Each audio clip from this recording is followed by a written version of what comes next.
welcome to the Ophthalmology Business Podcast. We help you develop your ideal practice with help of other doctors and experts. The topics we cover include marketing, management, leadership, recruitment, HR, mindset, and more. I'm Dr. David Lazar, one of the co-hosts of this podcast. Every listener of the podcast is welcome to join the Ophthalmology Business Academy at www.obacademy.org. The membership is on us, and it's our gift to you.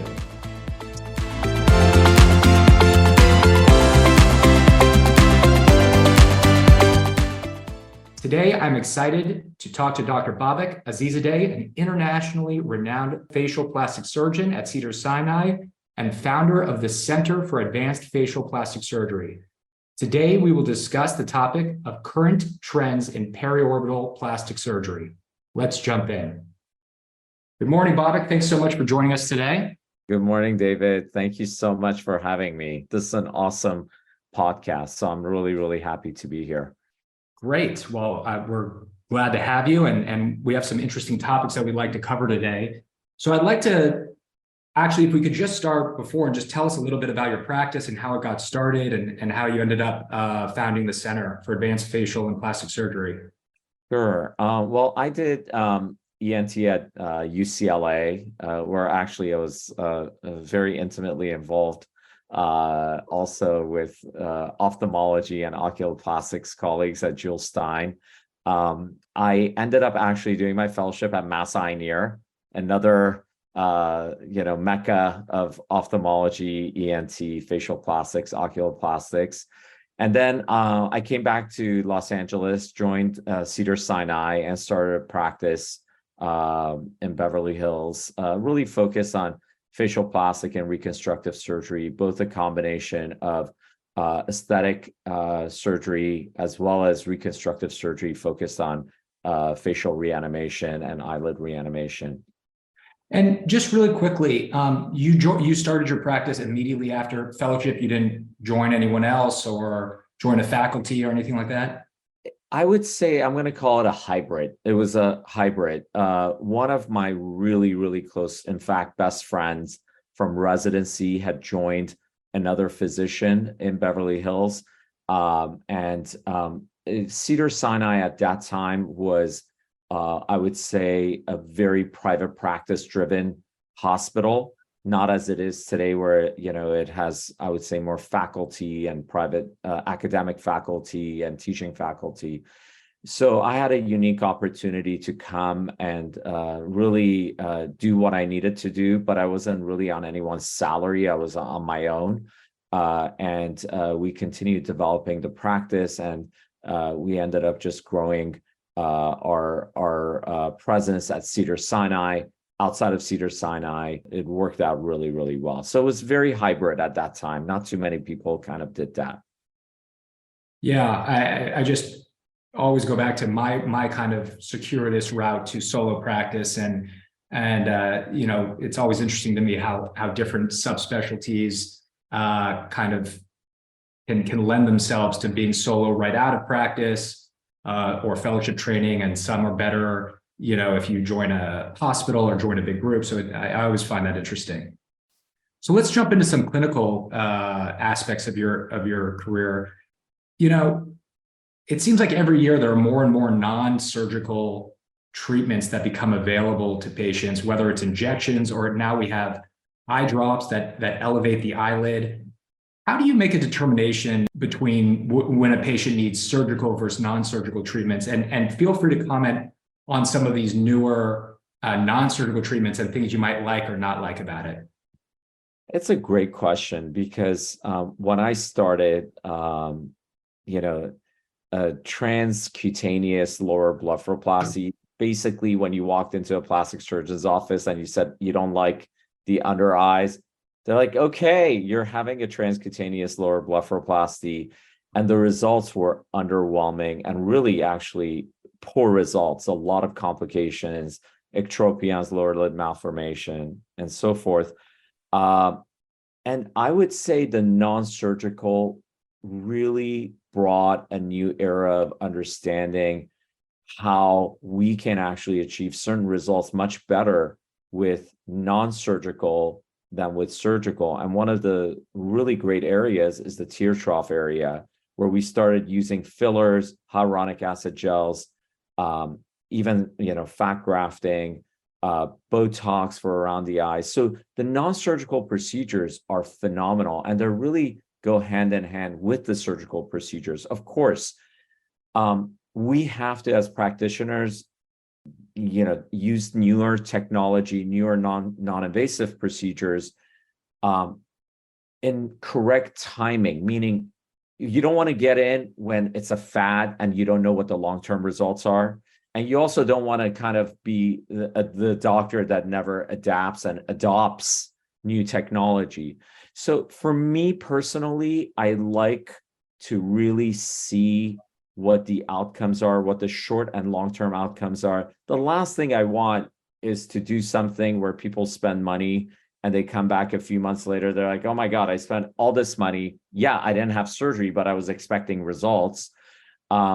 So you really want to kind of balance that, that being on the cutting edge, but not, being frivolous, because people, even if they're spending very little money with a low risk procedure, non-surgical, they still expect something.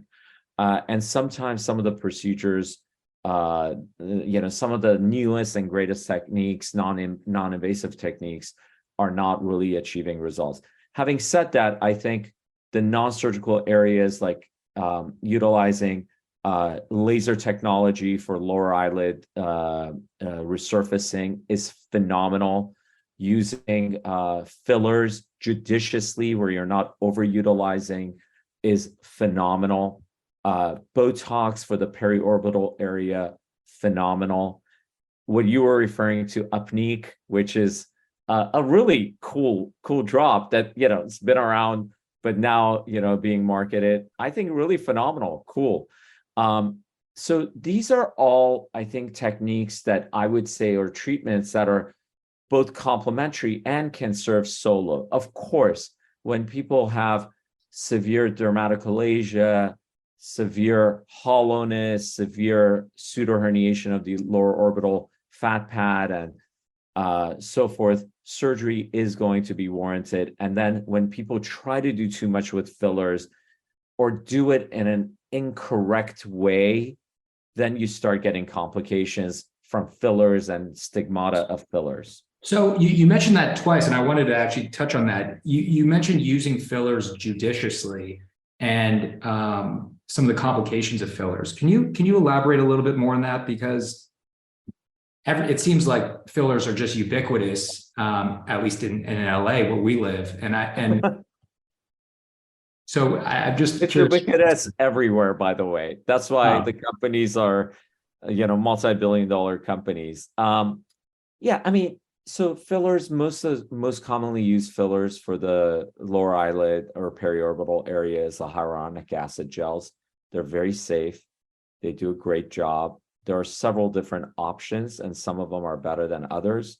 So those options, depends on your experience and expertise. Now, fillers need to be placed, like for instance, for the lower eyelid, deep to the muscle, to the orbicularis. If you place it superficially, especially in thin-skinned individuals, they can cause two things. Number one, a Tyndall effect, which is a bluish hue to the skin.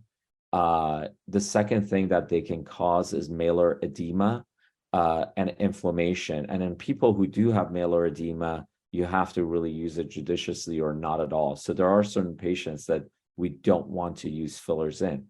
If you place it underneath the muscle and in small quantities, it works really, really well, because that area has a very small, truly a small area. So when people go in and put 3 cc's of filler, the product is going to spread and going to move into an area that actually will make the outcome really poor. So that's the judicious use of it. The second thing is there are some danger zone, like the forehead, like the glabella, that fillers should not be used because of obviously this audience understands the risk to blindness and so forth. So I would say we have to consent our patients better, and utilize it in the appropriate patients. So that's kind of like a perfect segue to my next question, which is there's different organizations of plastic surgery offices. Some are kind of solo practitioners, and some utilize mid-level providers, usually to perform their lasers or injections. Do you have any thoughts on one model versus the other, pros, cons? Yeah. I mean, I work with and have worked with a lot of physician extenders, mid-level providers, PAs, RNs, nurse practitioners. Some are excellent, amazing. They probably do a better job and are more conscientious than physicians.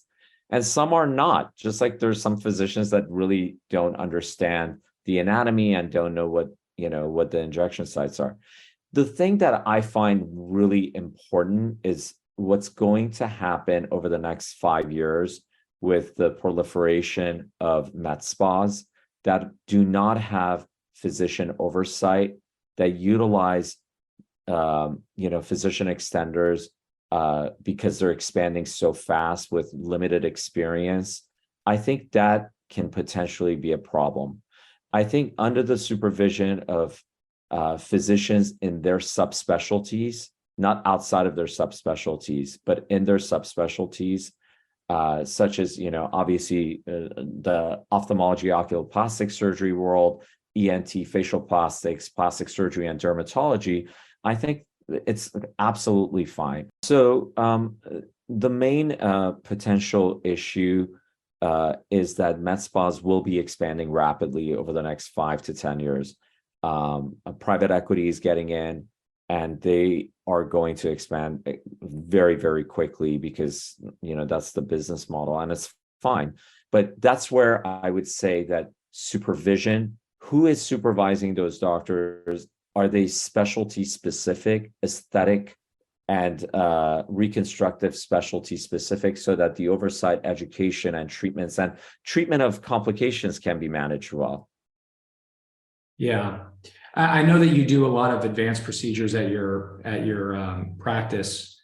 Where do you see the future of periorbital plastic surgery heading? Where do you see it? And if you like that direction or don't like that direction, where would you wish that it would kind of go towards? I actually love the direction. I think over the last 15 years or 20 years that I've been in practice, 20 years, we've gone from a space where we did I'm not going to call it radical, but very aggressive surgery, where we, for instance, for upper eyelid surgery or lower eyelid surgery, did extensive removal of skin, muscle, fat, really, I would say a lot of volume depletion. And now we understand that periorbital aesthetics is really more about volume balance and judicious treatments of various problems rather than aggressive treatments, and combining it with lasers, fillers, Botox, other non-invasive energy-based devices to get the best outcome. I think people take eyelid surgery a lot more seriously now than they did before. There are two areas. I'm a facial plastic surgeon, and I always tell my patients there are two areas you can't have too many oopses in: nose and the eyes, right? You can only go into an eyelid once or twice in a lifetime. In the nose, the same. After that, you're going to see a lot of complications, a lot of stigmata of treatment. So I think people respect the eyelids a little bit more than they did before. And that's really, really good. So the direction is excellent. I think volume augmentation, volume balancing in the periorbital area, in the upper lids as well as the lower lids, is going to be huge, and will over the next 5 years be even bigger than it's been over the past decade. And I think that's going to improve outcomes. And really, it's at the end of the day, it's outcomes. I think patients were just getting really poor outcomes 20 years ago. Now, eyelid surgery, patients are getting better outcomes. Has there been a formal kind of study showing that patient satisfaction with these surgeries are going up, or is that I'm just thinking to myself that might be a hard study to to perform. But is there anyone who's looking at that? I don't think it's been studied, unfortunately. I think the quality of life outcomes that we're looking at more now are really novel. We weren't looking at quality of life outcome studies on our aesthetic patients 20 years ago. Now we are. But overall, it's kind of like you see a big bifurcation. People who had, eyelid surgery or eyelid treatments 20 plus years ago versus the last 10 years, there is a significant change in that. But there's still a ton of patients who get unsatisfactory outcomes, a ton of patients that need revisional surgery, and a ton of patients that are really impacted in their life. Is there one main issue that you're seeing in regards to periorbital plastic surgery that patients come to you and require a revision surgery? Is there something that you just keep seeing over and over and over again, and you're like, man, I wish that the community could see that this is not the right way to do it, or you might achieve better results doing it this way? Yeah. So one of the things I learned very early on was understanding what type of patients you can manage really well and get great outcomes, and what patients need to go to sub specialists.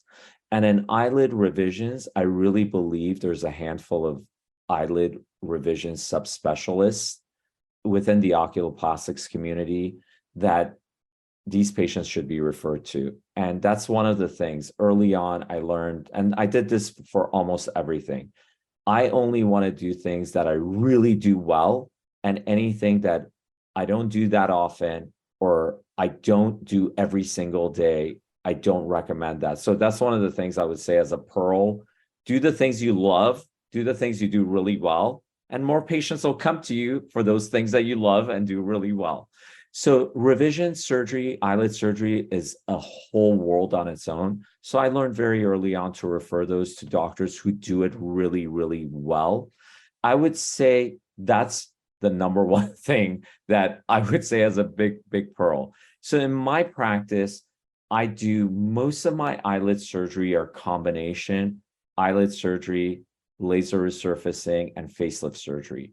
That's kind of my patient population, where they're coming in and they want to have a comprehensive aesthetic outcome. And so the good thing when you're doing that, they're not so focused on the little minutia. Whereas when you're doing one particular thing, they're all focused on that. So you get a beautiful eyelid result, upper and lower eyelid results. You get a beautiful jawline and neckline. They're comprehensively and holistically look great. They feel really, really good. And I educate them on not to focus on any one thing. Whereas when they're coming in for just one little area, they tend to focus on that. So as a whole, I think patients are much more educated. Sorry, I went on a big, long Oh, no, I think it's great answer, but this is a podcast, so we can talk. It's not an Instagram post.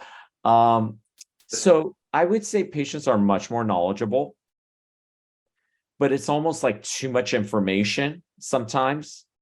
And I think that too much information, and also what's happened with social media, is there is a lot of, patients showing their wow results and doctors showing their wow results, and not enough of like, look, average results.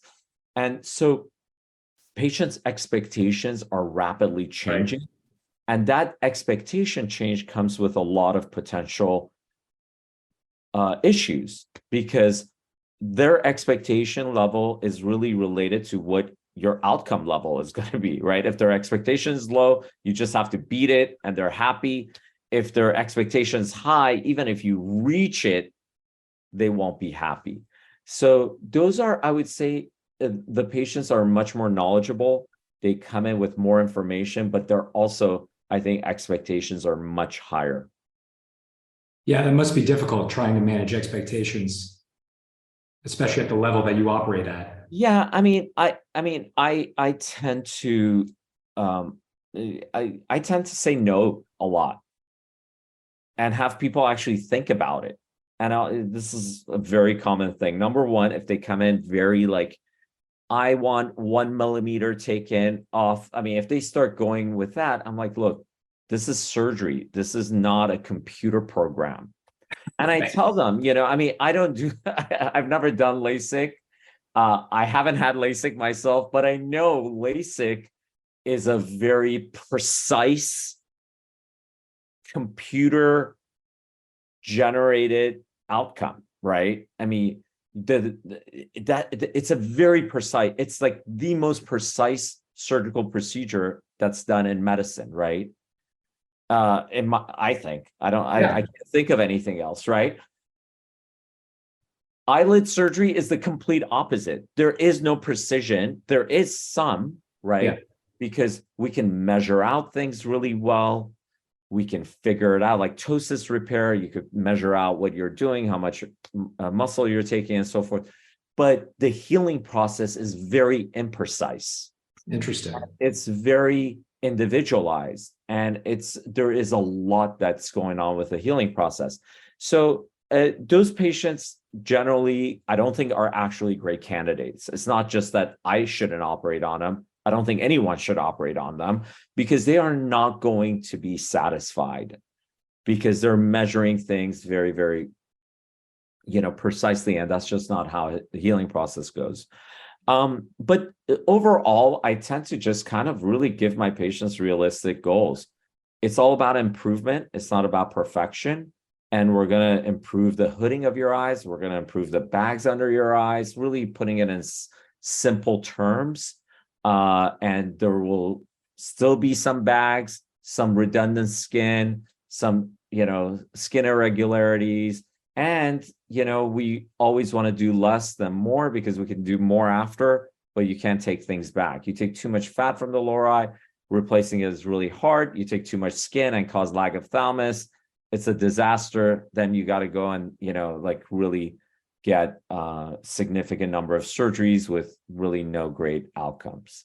Yeah, some of the worst cases I've ever seen were just what you described, which is too much skin was taken off an upper bleph and very, very bad lag of thalamus and corneal decompensation. And I mean, it was tough. Yeah. Do you have any, switching gears just a little bit, for all of the listeners who are kind of more comprehensive ophthalmologists, do you have any pearls on how they might be able to incorporate periorbital plastic surgeon, oculoplastic surgeon into their practice? Yeah, I mean, I think every individual, every physician has to really look, what are they comfortable with? What do they want to do? And how good do they want to become, right? And for me, I trained pretty comprehensively in the head and neck facial plastics area. I was doing microtias. I was doing, free flaps for orbital exoneration. I mean, I was doing all of it in the first 5 years. I ended up deciding to really super specialize. So instead of adding more stuff, I deleted a lot of things that I was actually, I really enjoyed doing, but, I wanted to super concentrate. So for someone who does a comprehensive practice, the question is, do they want to add stuff that will be simple, minimal headache, and maximal outcome? So, upper and lower blepharoplasty from a surgical standpoint, I do think there are a tremendous amount of nuances. That's not where I would go.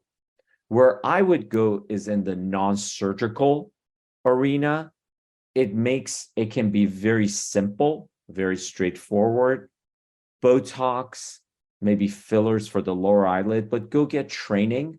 Because even if you're out 5 years, 6 years, 7 years from your training, things have changed. Things change where you're injecting, the unit dosing, and so forth, and how you're doing it, and what the aesthetic goals are, what beauty standards of beauty are, what you're doing, and keep it very, very simple, and keep it to the, and then you kind of start going from there. And if you enjoy doing that, then you start going one level more, and so forth. Some of the functional stuff like ptosis repair and so forth, that could be a place that's pretty, I would say, with the training that most ophthalmologists have had, very, very simple to do and straightforward. Not as simple for plastic surgeons and facial plastic surgeons, because that's not what so it's, interestingly enough, that's something that I think ophthalmologists can potentially think about, because there is some precision with that, right? When you're doing a mularectomy and so forth. But as a whole, personally, I love getting more concentrated in things that I like to do and I love to do, and I feel like I'm good at it with high satisfaction rate, moving away from things that I do occasionally, don't do it as well, maybe. We can only be good at so many things, right? I mean, and there's just a limited amount of time. Of course, if we practice 20 hours a day, we probably could be better. But so that's kind of my general recommendation to colleagues, friends in any specialty. I love telling people, just do the things you love and do the things you do often and you're really good at. Then the people in your waiting room will be more people of that nature, and they'll be happier and your life will be happier. Yeah, I think that the advice you gave could be, just like you said, applied to almost any specialty. So I think that's really good advice. I think that was great. Awesome. Is there anything else you wanted to touch on? I think we talked about the future. We talked about the non-surgical. I think it was great. Thank you so much, Dr. Azizzadeh, for joining us today and talking to us about current trends in periorbital plastic surgery.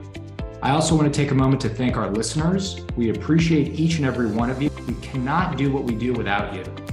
If you like our podcast, kindly share it with your friends and on social media. Also, please don't forget to write a review on iTunes or Google Play. Your reviews will help other doctors and practice owners find us. Till we meet again, wishing all of you an amazing week ahead.